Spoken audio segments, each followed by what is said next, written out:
I want to try to prove to you that embracing vulnerability is true strength. Joe Hudson's got this great definition of vulnerability. He says, vulnerability is speaking your truth even when it's scary. So a question to ask, who is truly the braver person?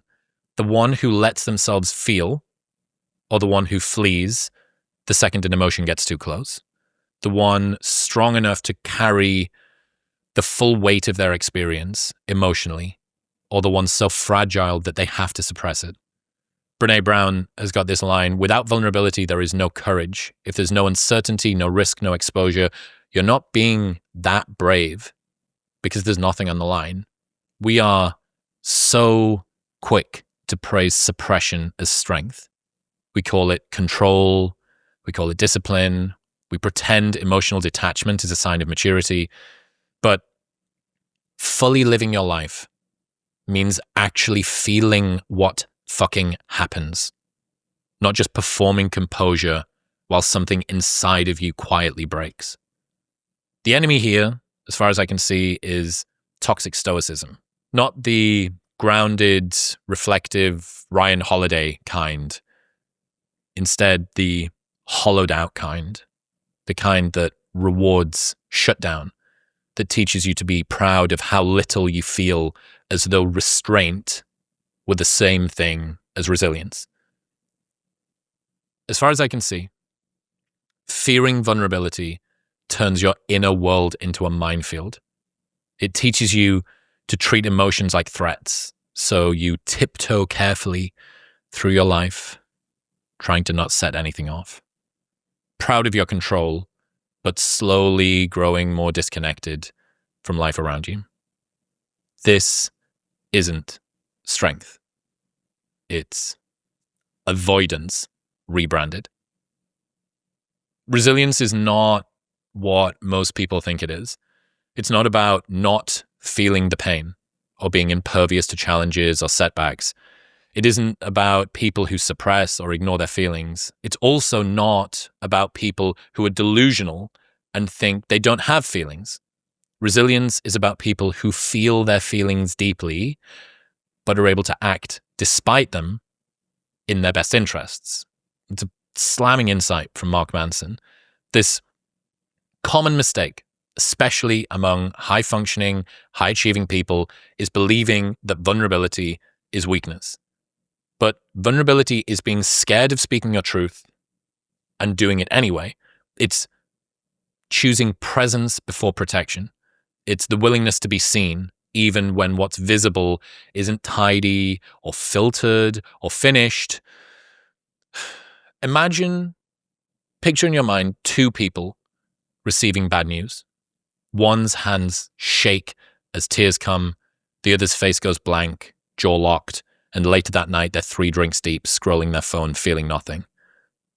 Which one is really stronger? The one who can show their emotions, or the one who has to run from them? As far as I can see, weakness is pretending you don't feel. Strength is feeling deeply and staying open anyway. We call it coping, but often it's just abstaining from reality. The executive who prides herself on being unflappable while quietly burning out. She calls it professionalism, but it's really a fear of having her true self rejected. The partner who insists, I don't do drama, when what they mean is, I can't tolerate intimacy. Every deep discussion becomes an emotional threat, so they fake calm at the cost of closeness. The person who posts about the value of vulnerability online while being emotionally unavailable offline. They are fluent in the language of openness, but allergic to the practice of it. The society obsessed with authenticity, but terrified of sincerity, rewarding shallow confessions that trend while punishing the real ones that linger. The children who learn that silence equals safety, growing into adults who apologize for their needs before they've even voiced them. The influencer culture that sells performative rawness as a brand, monetizing emotion while sterilizing its reality. Different symptoms from the same disease. People who are so afraid of being broken by their feelings that they never let themselves be shaped by them. The real fear isn't just the emotion itself. It's also what the emotion might not receive. We're not afraid of sadness. We're afraid of being sad in front of someone who shrugs. We're not afraid of grief. We're afraid of grieving and being judged for doing so. That's the abandonment we're trying to avoid. Even if we know that feeling our feelings is braver than denying them, the people around us still might think less of us for opening up. So we keep things hidden. Not because we want to, but because we don't want to feel alone in the sharing.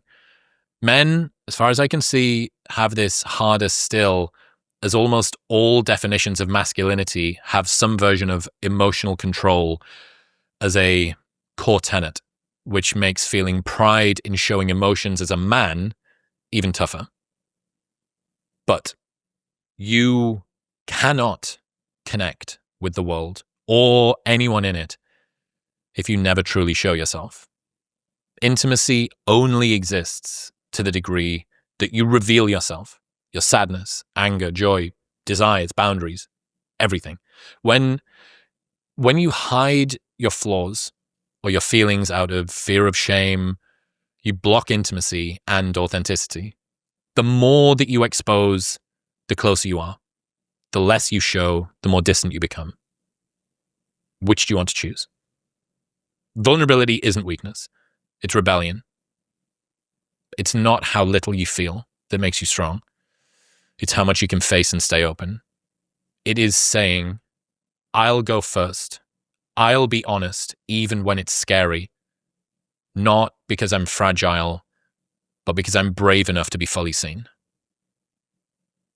I think this is so fucking cool. I think this is like so on the money around what openness really means.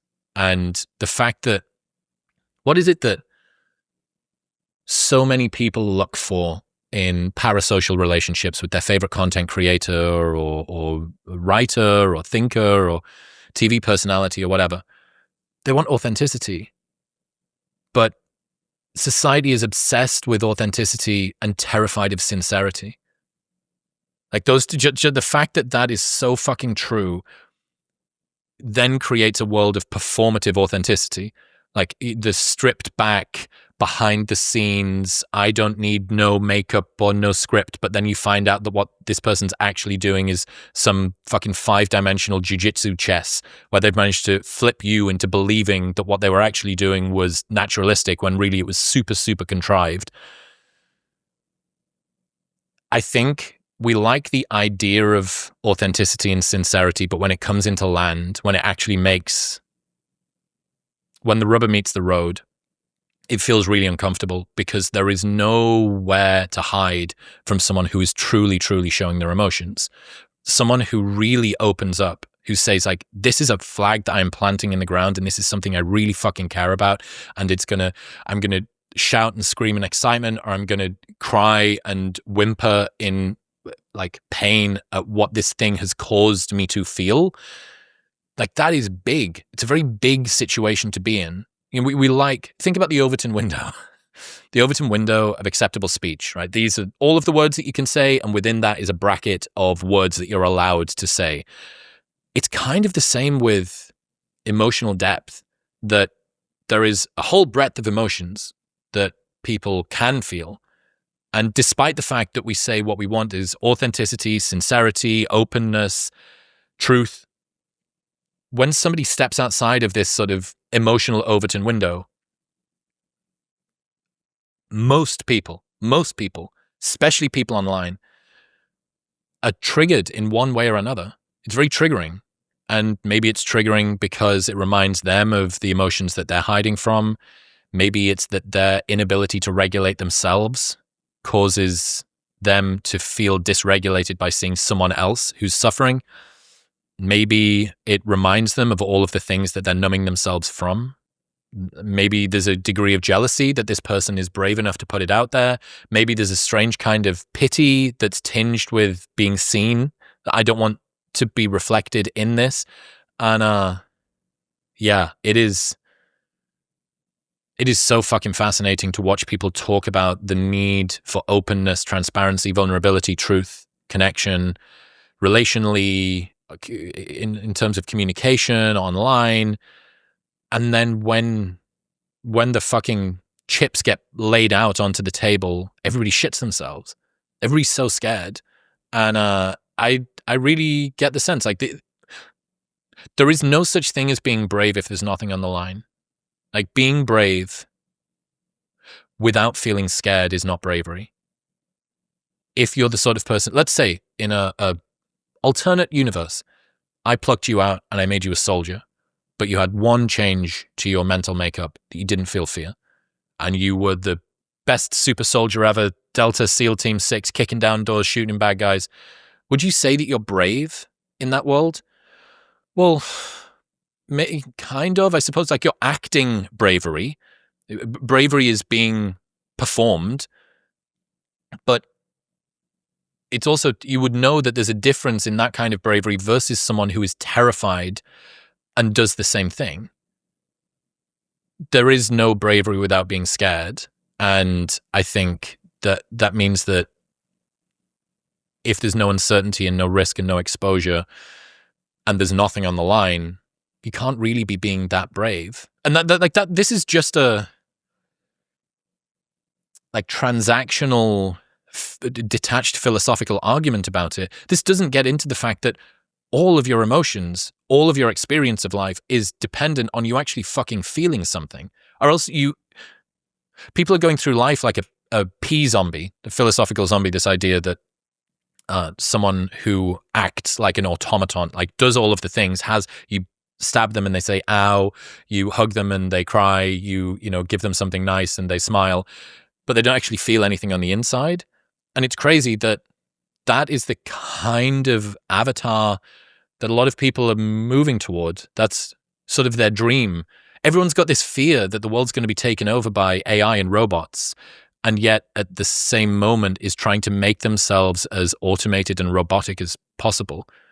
I don't want to be at the mercy of my feelings. I don't want to be distracted by these pesky emotions. But what I'm feared of is being replaced by a robot. Like, what you fear will happen has already happened. You are, if you don't connect with yourself fully, if you're not prepared to speak your truth, even when it's scary, especially when it's scary, what are you here for? And maybe you don't feel fear all that much, and that's great. Maybe you don't feel vulnerability. Maybe you don't have stuff that you need to